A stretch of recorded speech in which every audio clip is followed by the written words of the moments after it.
Keeping our focus on security situation at the moment, we're joined now by Sunday Adoba, who is a retired captain and also a security consultant. Thank you for coming on this morning. Thank you. Well, ever since we had you here, we've had rescue of some of the Chibok girls. That's progress, isn't it? Would you describe it as such?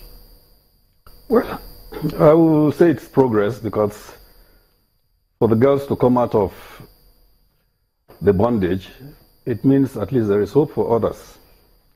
And I believe that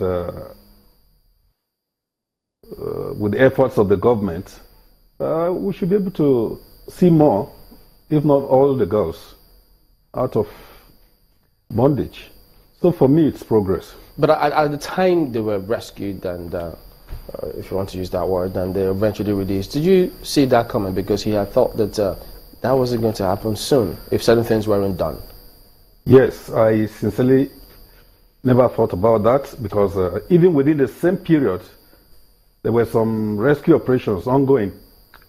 So I was surprised that within the same period, the 21 girls were released. But you know, government works in a mysterious way, and I wasn't surprised at the end of the day that the girls were released. What do you mean mysterious way? Well, I don't think the entire actors within the operational area were carried along. How? If they were carried along, there wouldn't have been operation ongoing within that same period to rescue girls, and then girls were being released at another angle. That is a fact. Secondly, there's been lots and lots of stories.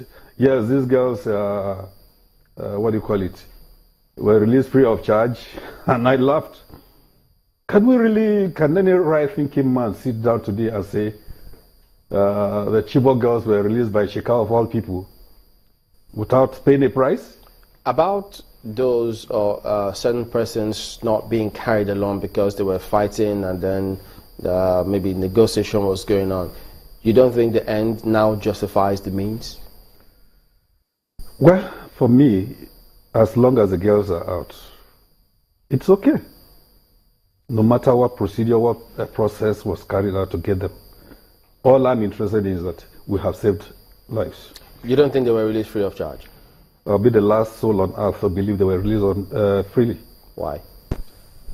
Well, it will interest you to know that the conflict between Shekau and Mama and Nura today is as a result of money. Shekau had given this gentleman money to go and procure equipment, and they took off. So definitely Shekau needs hard currency. I sincerely do not believe, I repeat, that Shekau of all characters in the domain of Boko Haram will get up and hand over these girls to us. You think he got the hard currency? Sorry. Sincerely speaking, the government says no, but I believe that money exchange hands because not a single soul was released to the Boko Haram group. So what did they take in return for keeping the girls for good 2 years? Just a handshake? I think we should be more sincere with our approach to national issues. You know, we'll come back to that very burning one. Tell us, what has changed, you know, from May 29th, 2015, since this government came on board, to this very moment? Has there been any change you've witnessed in this fight? Yeah, sincerely speaking, I've witnessed a lot of changes. One, if you're into Maiduguri today, the checkpoints all over the town are practically gone. The military are out of the township. There's a lot of confidence in the people that you could sleep and wake up with your eyes closed. But yes, okay, the three remaining local governments in Borno State, that is Kalabalge, Abadam, and Mobar, which is the Masak axis, have been liberated partially because we're still having crisis in these same areas. So I will say that we're making progress.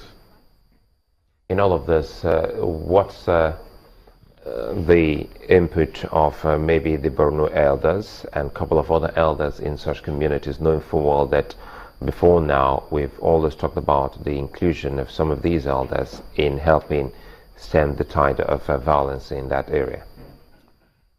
Sincerely speaking, for me as a person, I have not seen the hands of the Borno elders in the entire scheme.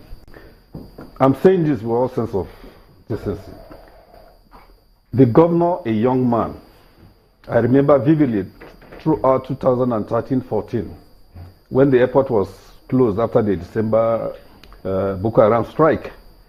The man had to travel from Kano to Maiduguri on road, from Gombe to Maiduguri on road, because he was denied the use of the airport.